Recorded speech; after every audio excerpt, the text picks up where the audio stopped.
3AD1 time, Max. Let's talk 3AD1. And All the right. headline here is, does dominance translate?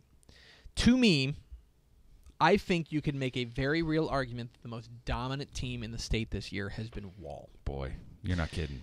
Houston guys, Hawks have been clobbering people. They have looked like men among boys. They have looked like the best team in the state, bar none. Now we're going to find out if it matters. Because if it does translate, then they will be able to get through the toughest region in the state. Right? This region's loaded. Even if you think Brock is not as good as we thought they were. Right. Even if you think Shallow Water is not as good as we thought they were. Even if you think Jeanette isn't that good. Right. Even if you're not buying Comanche, it is still a loaded region in Region 1. Absolutely loaded, because they all are very dangerous. Yep. I think Region 2 is very wide open, and there's a team that nobody's paying attention to in Mount Vernon. Yeah. 10-0, playing great defense. And another thing to keep an eye on, they just had their bye week. Mm-hmm. They had a week 10 bye. Yeah. Or week 11 bye. Yeah. Keep an eye on them. Yeah. Kemp is in that mix. I think Jefferson, Grandview. I think Region 2 is wide open. Yeah. Region 3, I mean, look. We thought that District, is it 11? 12. I think it might be 12. 12, 381. The Cameron, Yo, Rockdale, Franklin district. Yeah. We thought that is the best district in that region, right? Well, if that's true, then Franklin is the favorite. Yep. But I also think they're going to be able to beat each other up. And I also think Teague's in the mix, too. Teague and Malakoff. Don't forget about Malakoff. Maybe, the thing with Malakoff, too, is maybe that loss against Teague is what they needed. Yeah, You maybe never woke them know. up. So it's a tough region.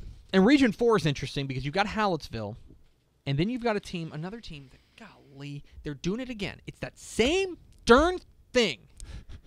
That Yoakum's just killing people, and nobody's paying attention. Yeah. Just hiding down there in their little corner of the state. Just hanging out. Yeah. Waiting. Does dominance translate? 3 contenders. It starts with Wall. Again, I just think that the way that they have just mollywhopping people. Yep. That is, to me, they have to start the at least co-favorite to win the state title. Hallettsville and Yoakum are the next two, and it's a battle royal in Region 4. I think that I don't foresee, with all due respect to Goliad, who I think is tough, and with all due respect to George West, who I think is underrated, and Marion as well, I think that we are careening towards a Hallettsville-Yoakum regional final. And that's probably going to be, I would predict that the state finalists from the right side of the bracket come from Region 4. That would be my prediction right now. My sleeper here is Kemp. And it's not just because I have a Kemp t-shirt.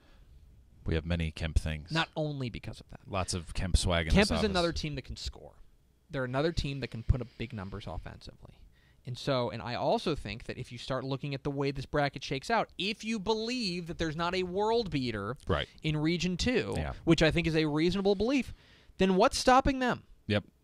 Now, they got to get past Pottsboro in the first week, and then they got to play Mount Vernon. Yeah, I saw that first round draw for them against Pottsboro and went, boy, that's not who you want in the first round. No, it's not, but I will say I think they're a sleeper. If they can get past that first round matchup, which is not a given, but if they get past that, I think they can cause some people trouble.